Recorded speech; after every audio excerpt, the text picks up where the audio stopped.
How to change WhatsApp font in iPhone. So let's get started.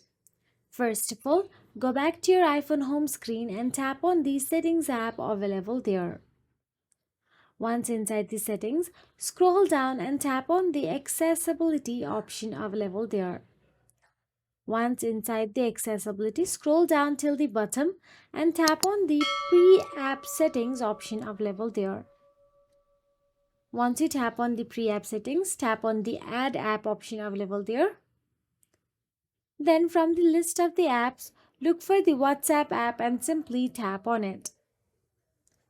Once you tap on the WhatsApp, you can see there are options available.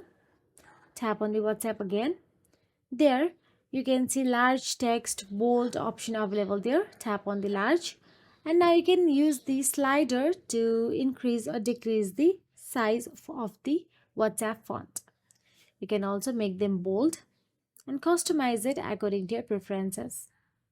If you want to get back to your previous font, then you can simply set it to the default by the options available there. So that is it. If you found this video helpful, please like, share and subscribe, and thank you so much for watching.